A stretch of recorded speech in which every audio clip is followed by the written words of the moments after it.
Selamat pagi, Assalamualaikum ucapkan kepada semua subscribers kepada Hutan River. Jadi alhamdulillah pada hari ini kita sedang berlangsung satu kekuatan SPL yang diadakan oleh KPM bersama dengan pihak Astro dan Persatuan Sepak Takraw Malaysia dan Abdullah Mubin bersama dengan Haida bekas pemain Sepak Takraw Malaysia.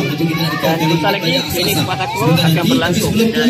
Untuk itu, kita nak teruskan pagi ini dengan ucapan lebih dahulu. Hari ini special daripada SPM Petau dilibatkan sekali bersama-sama warga Petau juga kita bawakan kita saksikan kemeriahan SPL yang mana kelih pembangunan pada ini untuk menjungkir bakat-bakat murid-murid di SMK HPS Petau. Bekas apik kanan nombor 1.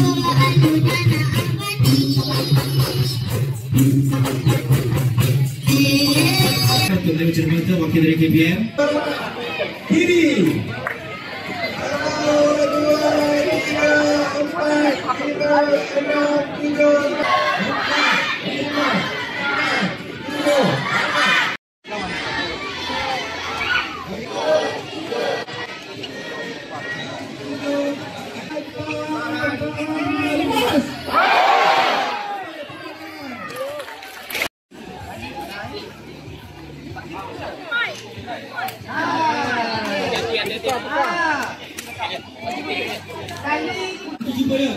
Okey, sekarang tengah berlangsung klinik SPL yang mana setiap pelajar telah pun dipilih dan pelajar yang dipilih akan menimbang ataupun melibas bola takraw yang digantung.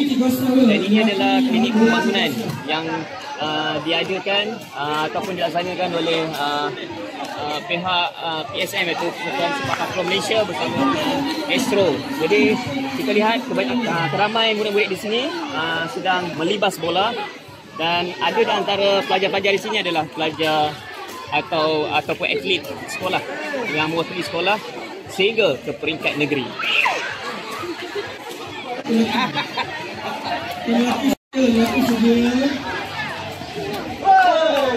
Itu. Orang sama tidak bola dengan lebih.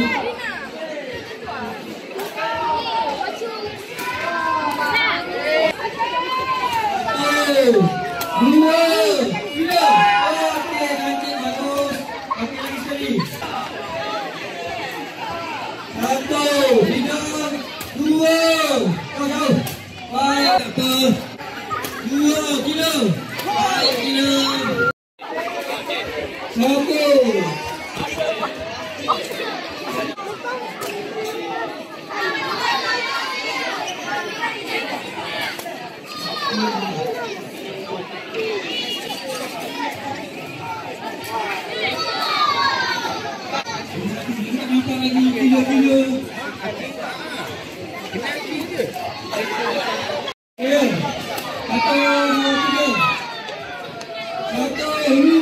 Mantap.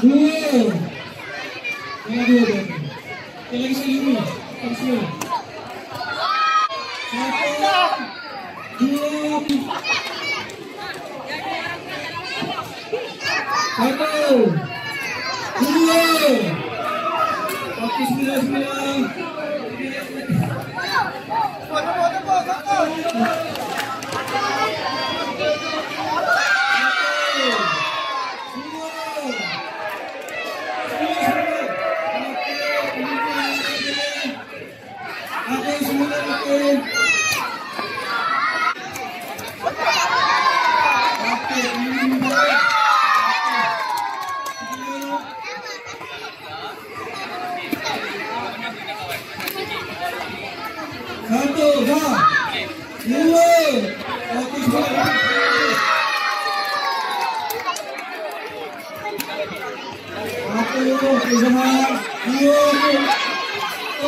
Pasan duduk, kita duduk dulu. Saya kira dengan